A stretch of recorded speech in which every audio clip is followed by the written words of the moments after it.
Welcome to the deep dive. We're diving into the world of cryptocurrency today, Oh, exciting. using the Crypto Book, A Teenage Guide to Cryptocurrency by J. Christopher Westland, Okay. as our compass for this journey. Sounds good.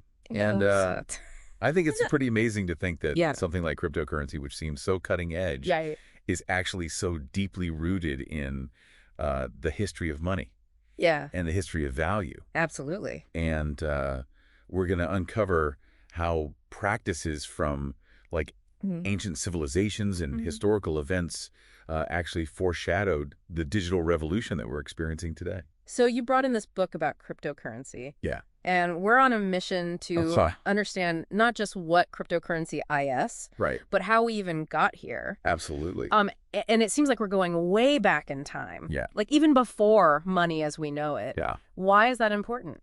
Well, I think the reason why that's important is because, cryptocurrency aims to revolutionize Okay. how we think about and how we interact with value, Right. right? So to understand its potential impact, I think it's really crucial to understand how Yeah. our concept of value evolved in the first place. Okay. So yeah, we're going to be traveling back in time to Right. when there were no coins, Right. when there was no paper money, nothing like that. So no cash, no credit cards, no Venmo. No. How did people even Yeah. transact business? It was all about, well, bartering was definitely a part of it. Okay. But the book really highlights this thing called gift societies, Okay. which were, really complex systems of reciprocity and obligation. Okay. It was like, think of it as like a network of favors and social debts. That sounds more complicated than using money. It was? Is that why things shifted away from that system? I think so. Okay. Because, the book talks about how bartering has inherent limitations. Okay. Right. Like, just imagine trying to find somebody who Yeah. has exactly what you need and he Right. needs what you have to Got offer. it. Right. So Yeah, that's a lot. it gets very complicated. Yeah, I can see how that would be a nightmare. Yeah. So how did we escape the barter trap? Well, we can thank King Croesus of Lydia, Okay. who was a true innovator in the history of money. Okay. He introduced standardized gold and silver coins. Interesting. And this really revolutionized commerce. Okay. It seems so simple, right? Yeah. But it had a massive impact on how people transacted. So standardized coins. Yeah. So he's the reason we're not all walking around with chickens in our pockets. Pretty much. Standardized currency just made transactions much easier. It made it more efficient. Yeah. And it allowed for trade across, Yeah. much larger distances. That makes sense. Yeah. And one little detail I thought was interesting is Yeah. the book mentions how young Lydian women would actually earn their dowries by Right. working as accountants and coin collectors. Wow. So even back then, I know. women were playing a crucial role in finance. Yeah, That's really cool. it is. Yeah. So we're talking about like the benefits of money and currency, but the book also talks about Yes. like thinkers, like Rousseau and Marx, Yeah. who weren't fans of money-based societies. Right. Why is that relevant to our deep dive into cryptocurrency? Well, I think, what's interesting about their critiques Yeah. is they were critical of the social and cultural shifts that came along with this move towards like transactional relationships. So, Rousseau, for example, argued that the introduction of money led to inequality and the erosion of community bonds. Okay. Marx, he saw money as a tool of capitalist exploitation. So their critiques kind of serve as a reminder that every technological innovation, including cryptocurrency, comes with potential social and ethical implications, right? Yeah. So before we get too excited about the possibilities of cryptocurrency, we need to think about the impact on society. Yeah, it's not just about the technology, it's how we use it. I get it. Okay. Yeah. Back to the history of money. Yeah, Coins were a game changer, they were. but we eventually moved to paper money. We did. Right. What Yeah. drove that shift? So the book traces the transition from Okay. what they call commodity money. Yeah. So things like salt or cowrie shells that have like Right. intrinsic value to these more abstract forms of currency. Okay. So paper money first emerged in China Okay. during the Tang Dynasty. Okay. And then we see this really interesting development of bills of exchange. Okay. in Renaissance Italy. Right. And these were essentially like early forms of promissory notes. Interesting. That allowed merchants to settle debts across long distances without having to physically transport gold or silver. So that sounds like a huge step toward a more abstract concept of money. It is. But wouldn't those bills of exchange be really easy to forge? Right. Like, how did they ensure trust in the system? Yeah, and that's where I think it gets really interesting. Okay. Is that these bills of exchange relied on chains of signatures. Oh. Right. So each endorser would vouch for the authenticity of the transaction. Oh, right. So it was just like this decentralized system of trust and verification. That's really interesting. That, in a way, foreshadowed the concept of a blockchain. Wait, so these Renaissance merchants were basically using a blockchain? Yeah, in a way. Without even knowing it? Pretty much. That's mind-blowing. It is. And there's another mind-blowing connection. Okay, lay it on me. That the book talks about. Double entry bookkeeping. Right. Which was developed by an 8th century. Wow, 8th century. Persian scholar named Al-Khwarizmi. Okay. And he's also the guy who gave us the term algorithm. Whoa. Yeah. So this guy who essentially invented accounting pretty much also laid the foundation for the computer science. Exactly. That makes cryptocurrency possible. I know, right? That's a wild connection. It really is. But so. And what I think is also really fascinating about Al-Khwarizmi's work is how he really conceptualized money as a mathematical abstraction. Okay. So money didn't actually have to be a physical thing. Right. It could exist as entries on a ledger. Yeah. Which, you know, when you think about it, right, really foreshadows the digital nature of modern currency. It's like all these historical threads are weaving together towards the digital age. Yeah. And the story continues with the spread of accounting and money through major historical events. Okay. And one that the book highlights is how Genghis Khan's accountants played a key role in valuing conquered cities and managing his vast empire. So they basically created a standardized system of accounting that facilitated trade across this massive territory. So even conquering hordes need good accounting practices. They do. But all of this is still reliant on physical ledgers, documents. When do we see the shift toward a truly digital financial system? Well, that's where things get even more interesting. All right. Well, we're going to have to wait till next time to find out. Okay. Thanks for joining us. Thanks for having me. So we've traced the evolution of money from, bartering to coins, paper money, and even these early forms of promissory notes. Where does the digital revolution really kick in? Was it the invention of the computer? Well, the computer was definitely a game changer, but there's this fascinating period that the book explores that kind of bridges the gap between those early financial systems and the digital age. All right. And it's the rise of this technocracy movement during the Great Depression. The technocracy movement? Yeah. Have you heard of that? I'm not familiar with that. Okay. What was their deal? So they were basically this group of engineers and scientists who believed that society was too complex to be managed by politicians and economists. Okay. And they proposed this radical idea of an energy-backed currency. Interesting. And a society ruled by, you guessed it, technocrats. Technocrats. Okay, that does sound pretty radical, especially during the Great Depression. Yeah. What was their reasoning behind an energy-backed currency? Well, they saw energy as like the ultimate source of value in an industrialized society. Oh, right. Right. Like everything we produce, every service we provide. Ultimately relies on energy. So they argued that tying currency to energy would create a more stable and equitable system. Interesting idea, but it obviously didn't catch on. So was their thinking connected to the development of cryptocurrency at all? Absolutely. Okay. They obviously didn't have the technology to implement their vision back then. Yeah.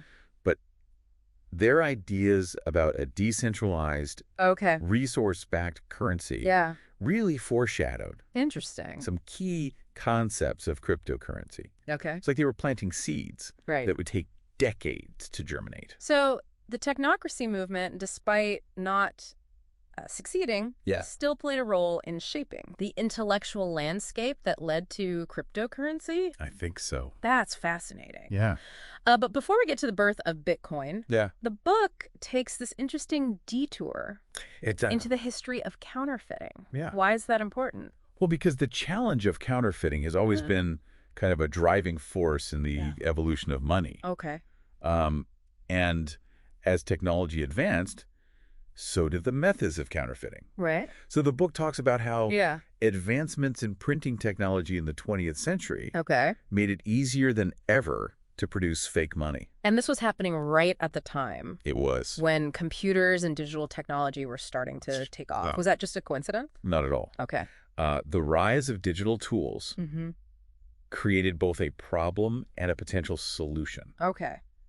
On the one hand, digital technology made it easier to create convincing forgeries. But on the other hand, it also opened up new possibilities for securing information and preventing fraud. Okay, so how did we move from easier counterfeiting to the kind of security that cryptocurrency offers? Right. I'm guessing this is where cryptography comes in. You got it. Okay. So the book takes us on this quick tour through the history of ciphers. Okay. From the simple Caesar cipher to the infamous Enigma machine used in World War II.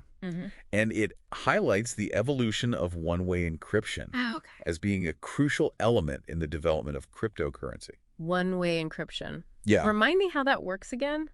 So basically, it's a mathematical function that's easy to perform in one direction, but incredibly difficult to reverse. Okay. So imagine scrambling an egg. Okay.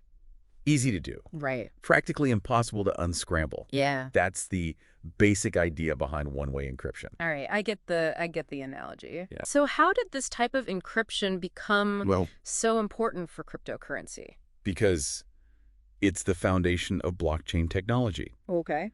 The system that powers Bitcoin and many other cryptocurrencies. See, blockchain, everyone talks about it. They do.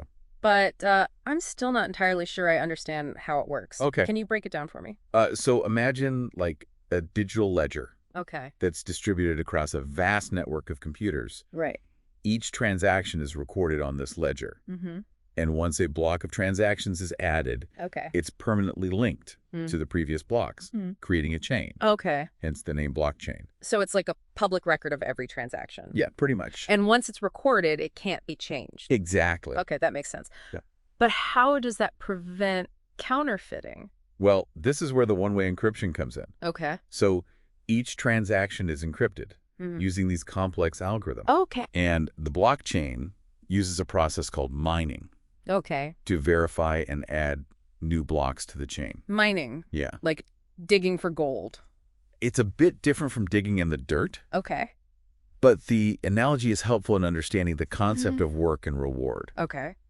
So miners are essentially competing to solve complex mathematical problems. Yeah. The first one to solve the problem gets to add the next block of transactions to the blockchain. Right. And is rewarded with newly created cryptocurrency. So the mining process both verifies transactions and creates new cryptocurrency. Exactly. It's like a self-sustaining system. It is. But what makes it so secure? Well, the security comes from the decentralized nature of the blockchain. Okay. And the computational power required for mining. Okay. So to alter a past transaction, a hacker would need to control more than 50% of the network's computing power. Which is basically impossible. Pretty much impossible, yeah. Given how vast and distributed the network is. Okay, I'm starting to see how all these pieces fit together. It fits together. From ancient counting practices to the technocracy movement to the development of cryptography. Right. It's like this historical chain reaction. It is. Leading to the creation of Bitcoin. Yeah, and what's fascinating is that the very first Bitcoin wallet software was simply called Bitcoin. Huh. Sometimes the simplest details are the most telling. Okay, so Bitcoin arrives on the scene. It does. It's built on this revolutionary blockchain technology. Yep. But what exactly is Bitcoin? Right. Is it just digital money? Well, it's definitely a form of digital currency. Okay. But it's also much more than that. Okay. And the book does a great job of explaining some key concepts that I think we need to grasp to really understand what makes Bitcoin unique. All right. So let's start with wallets, addresses, and transactions. Sounds good. Demystify those for me. Okay, so a Bitcoin wallet is essentially a digital container for your Bitcoin. Right. It doesn't actually store the Bitcoin itself, but rather the private keys that give you access to your Bitcoin on the blockchain. Right. Each wallet has a unique address, which is kind of like a public identifier that you can use to receive Bitcoin. So the wallet stores the keys. Yeah. Not the actual Bitcoin. Exactly. Okay, what about transactions? Okay. How do those work? So when you want to send Bitcoin to someone, you initiate a transaction from your wallet to their address. Okay. This transaction is broadcast to the network and added to the blockchain through the mining process we discussed earlier. So no banks, no intermediaries, no direct transfer of value. Yeah, pretty much. On the blockchain, that's pretty revolutionary. It is. But the book also mentions exchanges. Yes. And conflicts with governments. Right. Why are governments getting involved? Well, governments are interested in cryptocurrency. Yeah. For a few reasons. Okay. One is seigniorage. Okay. Which is the profit. Right, I remember that term from earlier. A government makes from issuing its own currency. Yeah. So cryptocurrencies being decentralized challenge that control. So if people start using Bitcoin instead of their national currency, exactly, governments could lose out on a lot of revenue. Yeah. I can see why they'd be concerned. Yeah, and the book gives a... Does the book give any real-world examples of these conflicts? Yeah. Yeah. It mentions the case of Binance in Nigeria, where the government accused the cryptocurrency exchange of undermining their currency, the Naira. Okay. So Nigerians were increasingly using Bitcoin as a more stable store of value. Makes sense. Amidst high inflation, which threatened the government's control over the monetary system. That's a really concrete example It is. of how cryptocurrency can disrupt the existing financial order. For sure. What else does the book have to say about the... Well, it goes beyond just money. Okay. And explore some truly mind-bending possibilities. Well, we're going to have to wait till next time to hear about those. Sounds good. Okay, mind-bending possibilities. Hit me with them. All right, so the book starts with this this intriguing story about a man named Philip Salin. Okay. He was terminally ill and decided to have his head cryogenically frozen. Wow. With the hope that future technology could revive him. Okay, that's a pretty radical it is. Approach to dealing with a terminal illness. Yeah, and here's where it gets interesting in terms of cryptocurrency. Okay. Salin wanted to ensure that his wealth would be accessible if and when he was revived. Okay. Potentially centuries in the future. So how do you send your money into the future? Did he stuff a bunch of Bitcoin in his cryogenic chamber? Not quite. He converted his assets into cryptocurrency and set up a system where his private keys would be released to his designated beneficiaries far in the future. Interesting. Which raises all sorts of questions about the long-term viability of digital assets. That's a really thought-provoking story. It is. It makes you wonder, like, will Bitcoin or other cryptocurrencies even exist in 100 years? Right. Will they still hold value? Who knows, right? I mean, the technology is still relatively young. Yeah. But it does challenge us to think about the nature of value itself. What will people consider valuable in the future? Exactly. I guess gold has held its value for thousands of years. Right. But who knows what the future holds? Who knows? Maybe we'll all be trading digital Beanie Babies or something. Yeah. And the book actually takes this even further and explores this concept of a post-scarcity future. Post-scarcity. Where automation and advanced technology render many goods and services essentially free. A world where everything is free. Yeah, I know. It sounds like Star Trek or something. Yeah. But in a world like that, would we even need money? Right. Let alone cryptocurrency? That's the big question. Yeah. So the book dives into some really fascinating theories about what might drive human behavior in a world of abundance. Okay. And it talks about this guy, Brian Hare. Okay. And his theory of human self-domestication. Self-domestication? Are you saying we're all turning into house cats? Not exactly. Okay.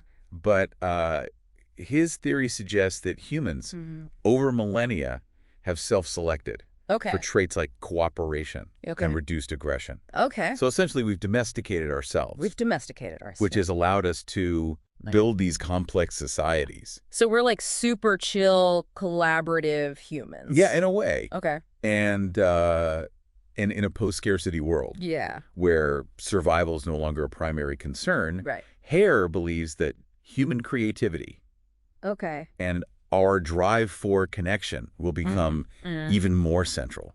So instead of competing for resources, we'll be competing for likes on our latest art project. Yeah, who knows? Or dance videos. Yeah.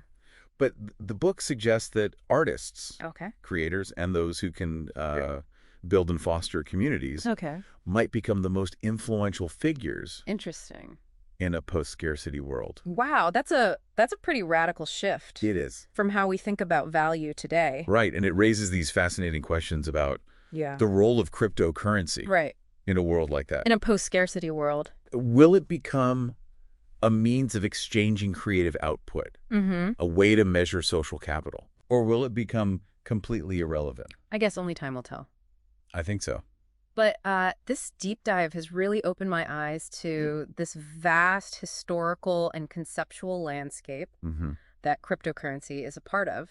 It's pretty amazing. We started with bartering. Yeah. And we ended up contemplating a future without money. I know. It's quite a journey. It is.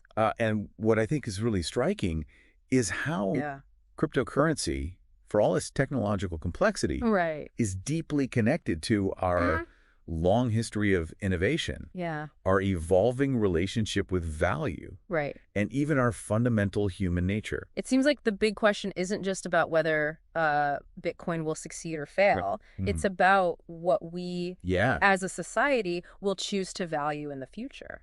Exactly. And that's a question that we all need to consider. Yeah. Regardless of whether we're investing in cryptocurrency or not.